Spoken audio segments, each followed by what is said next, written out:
afternoon, ladies and gentlemen. Good to see you here. I'm honored to be speaking in Goa about music and sound, the state which has produced one of the finest musicians in our country, and some of the best jazz musicians lived here. So, can you listen to something better? If you talk about it as an idea, it was more of a concern than an idea. One of my friend approached me and said that I feel uncomfortable after listening to music, and that was a bit of a surprise. Music is an emotional experience. It is something which we listen for enjoying. It is something which we listen for pleasure. It is something which we listen to relax ourselves. And this chap here was telling me that he has headaches, he has a tingling sensation. So I started toying with an idea and I started asking him what does he listen to. So the music was not a problem. The format that he was listening to was a problem. He was listening to mostly MP3s or uncompressed music, or I can call it lossy music. So today we are going to discuss about the past, the playback and recording history, present, what we are listening to and how it is affecting our daily lives, and the future of what we will be listening to and the mediums of playback. Before that, let us hear some music. I'll be playing you the same music file, option 1 and option 2. After I play them back, hear them very carefully. I'll ask you which one was the MP3 version. Okay, everyone ready? And answer me by raising your hands. So I'm playing with the first option.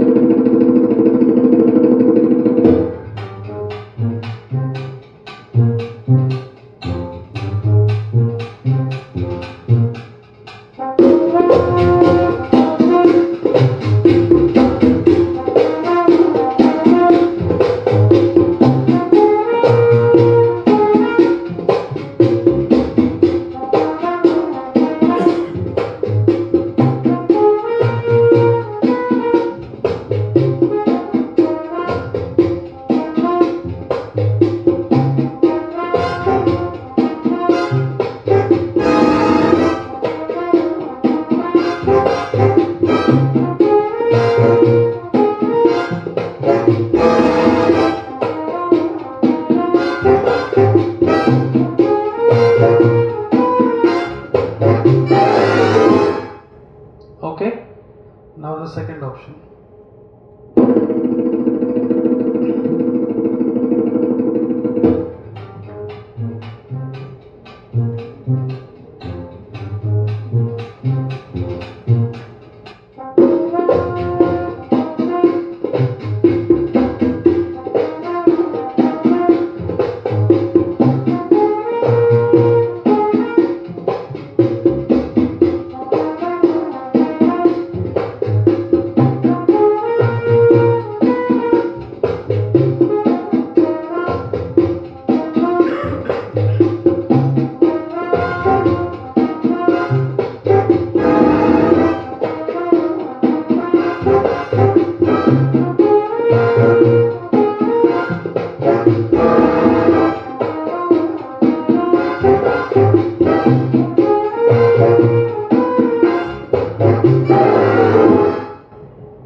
Okay, is it very obvious?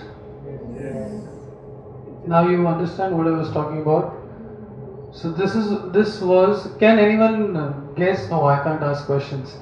So this was a 64 kbps MP3, the option 2, and it was converted in iTunes, and that's it. All this is from an audio CD. We got the original audio CD. The first one was a WAV file. First one was an exact replica of the audio CD playing at 16-bit 44 kilohertz, and the second option was a 64 kbps MP3 file. So that was it.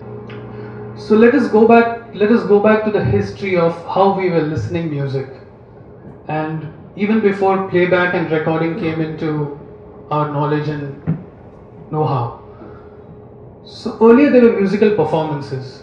Musicians used to perform in front of a crowd. They used to appreciate them, And that's how music was carried forward, it was transported. So every time someone had to hear music, it was a live musical experience that they got. Nothing was recorded yet.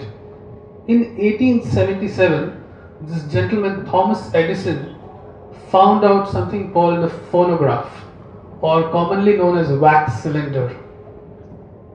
Now you see this part here, this is the wax cylinder. So what Edison found out was there was a needle which used to engrave music onto the wax cylinder and it could be played back. So for the first time, humans had found out a way to record music and play it back. But there was one small problem that Edison faced. This could be played back only once.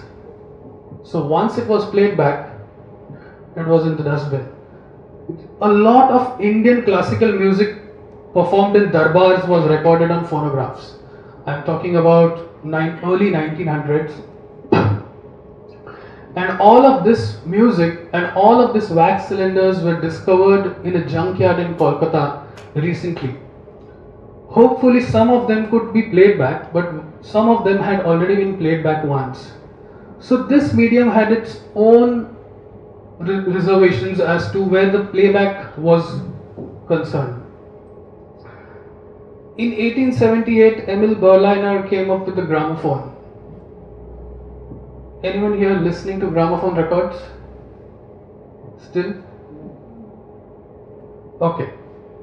Emil Berliner discovered that he could play music on a round disc made of vinyl. Now, the best thing about it was it could be played back over and over again. Now, gramophone started a culture.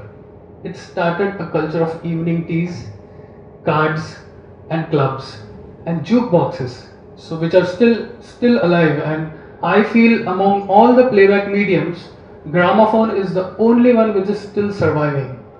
Around 1960s, the German army had discovered a way of recording secret messages on an audio tape. Now they didn't know that this machine, the multi-track tape machine, was going to make its way to a studio, and musicians were going to use this. Soon musicians started using multi-track tape as a way of recording music. So soon they could record vocals, they could record drums, and record it on multiple tracks. They did try to get this to the consumers, but if you look at the machine, it's too big to carry around. It was not portable. So around 1963, we have all seen this, we have all heard music on this, the cassette. The cassette was discovered, and the cassette was the first medium which you could take it from your kitchen to your car, to your disco party. So the cassette was the first time music became portable. It could be taken away from, everywhere where you wanted to take it. Around 1980s, Philips and Sony were toying with an idea of making music digital, and they stumbled upon something called the CDR, or the audio CD. The audio CD was loud, it was definitive, it was very clear and yet portable again.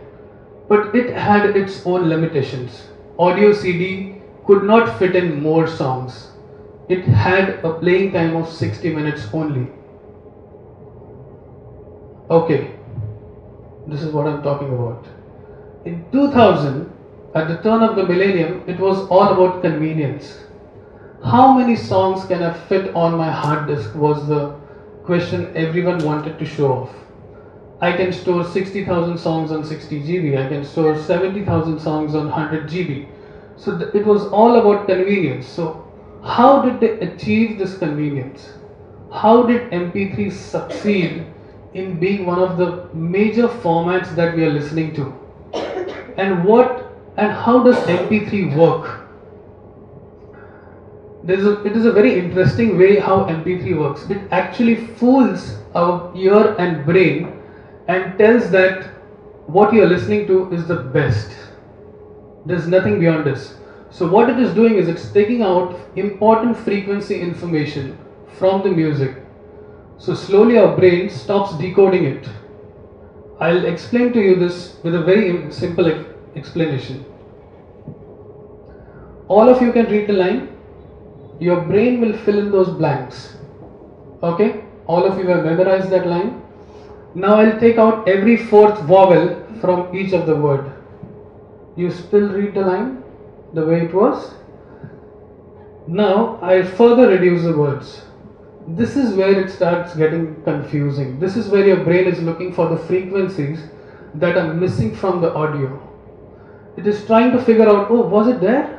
Was it playing or not? And after a certain time, this is what happens. Your brain refuses to interpret those frequencies which were supposed to be there, which you would have anyways heard if it was a musical performance, which you would have anyways heard if it was a gramophone. So I guess everyone is now known that what MP3 does to our brain. It is actually fooling our brain. It is telling it that, okay, that is not there, ignore it. Forget about it. So over usage, over listening to MP3s will accustom your ears to not recognize those frequencies at all. So what are the hazards? What will happen? What will happen over a long run? First of all, inability to recognize softer sounds, inability to critically listen to music. You will fail to recognize certain instruments over the long term, and ear pain, tingling sensation, headaches. So what is the solution? What is the future? Is it all the future is an extension of this, or the future is better? Friends, future is really better. A lot of commercial organizations which are streaming music have taken note of this, and very soon we will be having MP3 HD, which will be playing you crystal clear lossless audio. Now what is lossless audio? Lossless audio is organic audio. It is complete with all the frequencies that are present. Cinema sound has already reached Dolby Atmos and Auro 3D formats, which are immersive sound formats. So you are engulfed in the sound. Soon Dolby Atmos and Auro 3D will also come to your headphones. So you will be able to hear 3D sound as well as see 3D video. I would like to sign off by saying that the march of technology will never stop. Technology will always go on progressing. We cannot stop it. The cassettes kill the vinyls, the CDs kill the cassette, the MP3s kill the CD. So what is the future? The future is really bright because MP3s are getting better. You will soon start getting high definition portable players in the coming years. So I feel that we will definitely listen to a lot better music, and that's it. Thank you.